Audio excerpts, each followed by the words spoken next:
In every notorious case, there's always one piece of evidence that shakes people to their core, not because of bloodstains or crime scene photos, but because of what it reveals about the criminal's mind.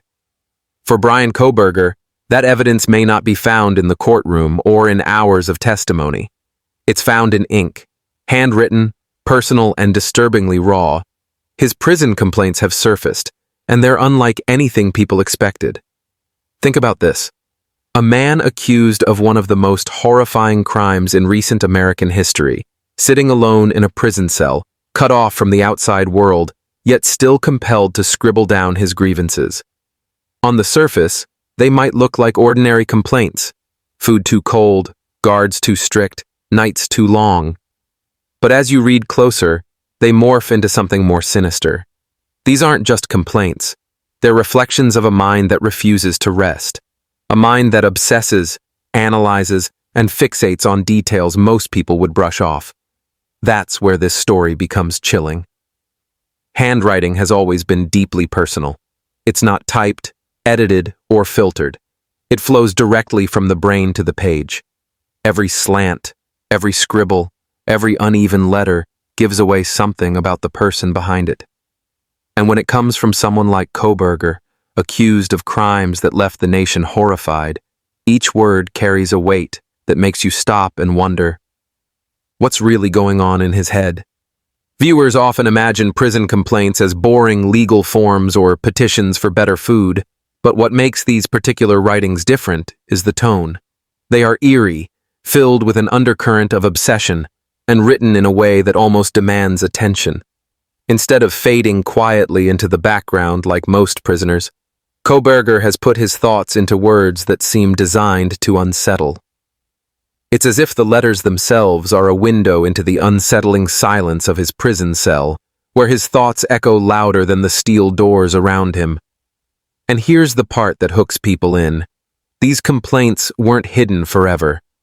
They've been released, and now the public can see them for themselves. What do they reveal? Why do they feel so unnerving to read? And perhaps the biggest question, what does it say about a man whose name has already been burned into America's true crime history?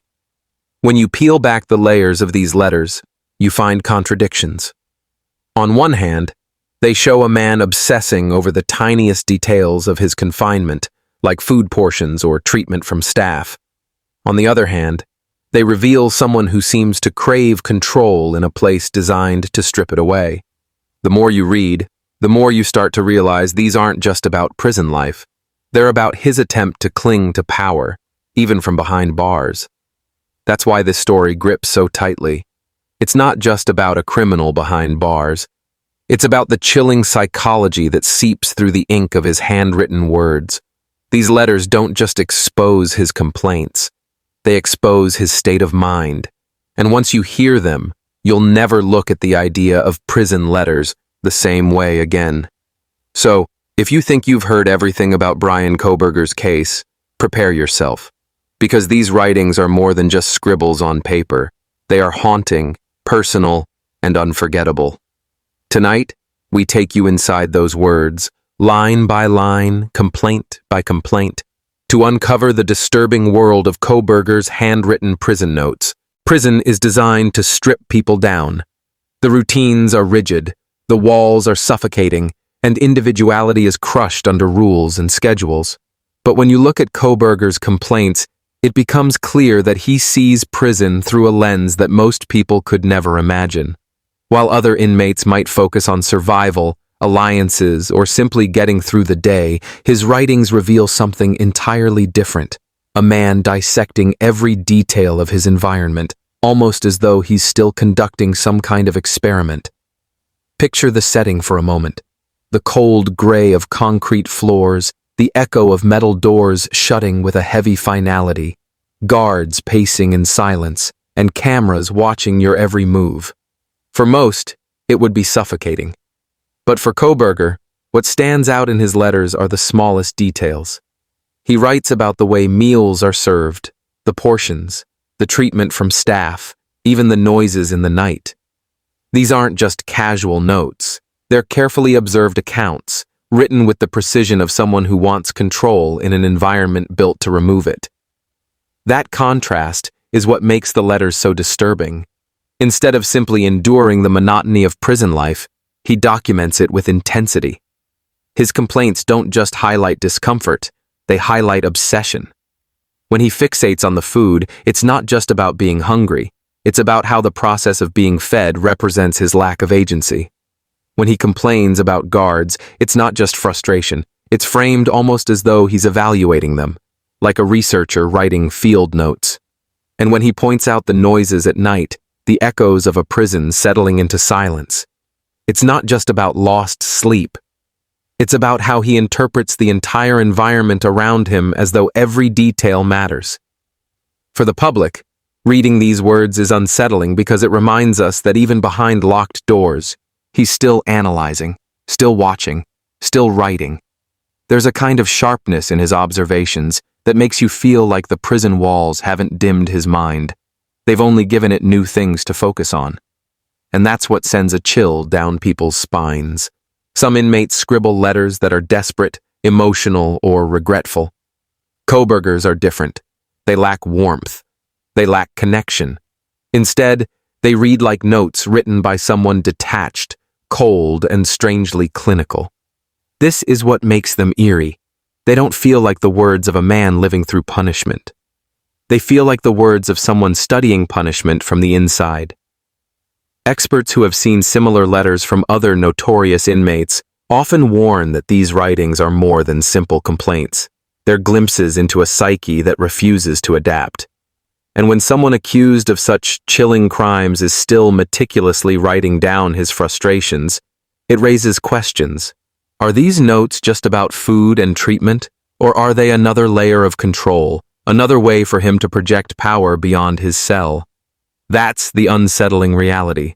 While the prison walls are meant to contain him, his words spill past them, landing in the hands of the public and shaping how people see him. Every complaint he puts on paper becomes part of his story, part of the way the world interprets him. And whether he means it or not, each line of handwriting transforms into another piece of evidence, not about the crime, but about the man himself. When you read these letters, you don't just see prison life through the eyes of an inmate. You see prison life filtered through the mind of someone who has already left a chilling mark on history. And that makes every sentence feel like more than just ink.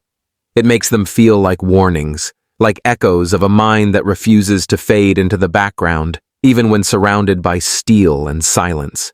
When you look at Bryan Kohberger's prison complaints, the first thing that jumps out isn't even the words themselves, it's the tone. There's a sharpness to them, an unsettling rhythm that makes the pages feel colder than they should. And then, when you actually examine his handwriting, it only deepens the unease. Because these notes aren't just complaints. They're reflections of a mind that can't stop analyzing, calculating, and projecting control. Handwriting experts often say that the way a person writes is like a fingerprint of the mind. Large, loopy letters suggest openness. Slanted writing can signal emotional states. Tight, precise letters reveal a need for control. In Kohberger's case, his handwriting is exactly what you would expect from someone who has been described as meticulous, obsessive, and analytical. Each letter is formed carefully, almost too carefully, as though even on paper he's trying to present himself as structured, as someone who doesn't let chaos leak through.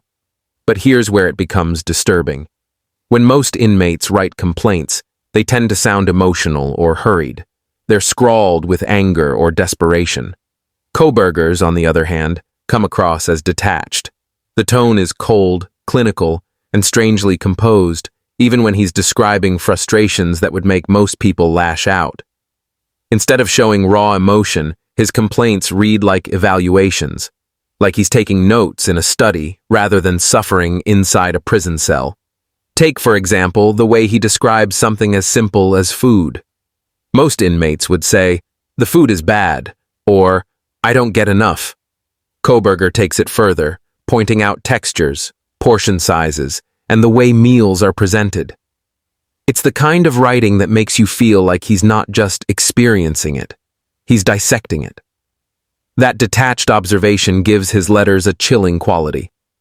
It's as if he's less concerned about comfort and more focused on cataloging his environment, like a scientist examining conditions. The handwriting itself reinforces this impression. It's neat, but almost too neat, like someone who is hyper-aware of how their words will be perceived once they're read. Experts would call this controlled writing, the kind that suggests a person is trying to keep their inner chaos under wraps. But here's the problem. When someone accused of such heinous crimes exerts that much control even in their scribbles, it raises the question, what are they trying to hide beneath the neatness? And then, there's the eerie silence in his tone. You don't find outbursts. You don't see sentences dripping with rage or fear. Instead, you see a man calmly noting down his grievances in a way that feels almost robotic. That lack of human emotion is what unsettles people the most. Because when complaints lack anger or sadness, they become something else entirely. They become cold documentation, as though feelings have been stripped out of the equation. Comparisons can be drawn to other infamous prisoners whose writings have surfaced. Some, like Charles Manson, filled their letters with rambling anger. Others, like Ted Kaczynski, wrote with intellectual arrogance. Kohberger's letters, however, sit in a strange middle ground. They're not frenzied. They're not delusional. They're precise, calculated, and oddly detached. That precision makes them scarier in some ways because it suggests clarity of mind. A man who is fully aware of his words and chooses them with unsettling intent. For the public, that's where the chill sets in. Reading his handwriting, seeing the steady letters, and feeling the emotionless tone, you start to realize these complaints aren't just about food or guards. They're about control. They're about showing that even behind bars, he's still watching, still writing, still projecting his voice beyond the prison walls. His tone, his penmanship, and his obsessive detail transform simple grievances into something darker, fragments of a mind that refuses to fade quietly into the background. In the end, what disturbs people most isn't just what he complains about, it's how he complains. The calm tone, the meticulous handwriting, and the obsessive detail make his letters less about survival and more about presence. They remind us that this isn't just another inmate with a pen. This is Bryan Kohberger, accused of crimes that shook a nation, and his words, cold, neat, and calculated, are another haunting glimpse into a mind that still terrifies people today. The real shock comes when you dive into the actual content of Bryan Kohberger's complaints. On the surface, you might expect to see the usual grievances that prisoners file: bad food, unfair treatment, boredom. But when you start to read the specifics, the strangeness sets in. These aren't just complaints from a man struggling with prison life. They're bizarrely detailed, unsettlingly worded, and at times so peculiar that they stop you in your tracks. For example, he doesn't just mention that the food is bad. He describes it in unsettling detail: textures, temperatures, and portion sizes. He notes when something is overcooked or undercooked, how often it repeats in the cycle, even how it looks when it lands on his tray. Most inmates scribble about hunger. Kohberger catalogs meals like a food critic trapped in a concrete cell. The tone of his descriptions makes you feel like he's less concerned with eating and more concerned with documenting, as though the simple act of being fed is another piece of data for him to analyze. Then there are his notes about the staff. Complaints about guards are nothing new in prisons, but Kohberger's letters go further. He doesn't just say they're rude or harsh. He writes about their movements, their behaviors, and their mannerisms in a way that feels more like surveillance than complaint. He describes how one officer looks at him, how another speaks during head counts, how certain staffers walk the halls at night. Instead of reading like frustrations, his letters feel like profiles, almost as if he's gathering information. That alone makes the reader stop and wonder, why is he so focused on the patterns of those around him? Perhaps the most disturbing detail is his fixation on noise. Inmates often mention sleepless nights, but Kohberger's complaints highlight the way prison silence is broken. The hum of lights, the clank of metal doors, the echo of distant footsteps. He doesn't just say it bothers him. He writes about it in a way that makes you imagine him lying awake, listening, dissecting every sound, and recording it like an obsessive researcher. The way he describes these sounds turns ordinary prison life into something eerie, like every creak in the walls has become part of his strange nightly ritual. One of the more bizarre examples comes from his complaints about privacy.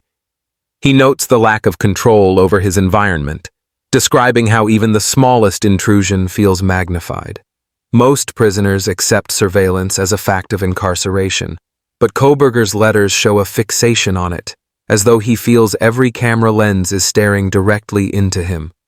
The way he phrases it makes you feel the paranoia dripping off the page, not in wild, emotional words, but in calm, calculated sentences that almost normalize his discomfort. The shocking part isn't just what he writes, but how unsettlingly normal it can seem at first glance. When you first read about bad food, noisy nights, or strict guards, it doesn't sound strange. But when you see how he dwells on these things, how he shapes them into detailed observations, the tone shifts. Suddenly, you're no longer just reading complaints. You're peeking into a mind that can't let go of control, that notices everything, that dissects life inside a cell as though it were a lab experiment. The public's reaction to these letters has been telling. People expected rage or desperation. Instead, they got obsession, detail, and eerie composure. For many, it's the coldness of the words that makes them so disturbing. They don't read like the scribbles of a man losing his mind in isolation. They read like the carefully chosen notes of someone who wants you to understand that he's still alert, still watching, still analyzing. And that's why these complaints hit so hard. They're not just about food or guards or noise. They're about perspective. They show a man whose way of viewing the world hasn't been broken by prison walls. In fact, they suggest that isolation may have only sharpened his focus. Every meal, every sound, every interaction becomes a note in his private record. And for someone like Bryan Kohberger, those notes aren't just writings. They're windows into a disturbing inner world that refuses to be silenced. When you take a step back and look at Bryan Kohberger's prison complaints as a whole, they become more than just scattered notes. They form a narrative, a story about control, perception, and the chilling persistence of a man accused of crimes that still haunt the public's imagination. These letters aren't simply the ramblings of an inmate. They are carefully constructed pieces of writing that seem to serve a purpose, to remind the world that he hasn't disappeared behind the steel bars of his cell.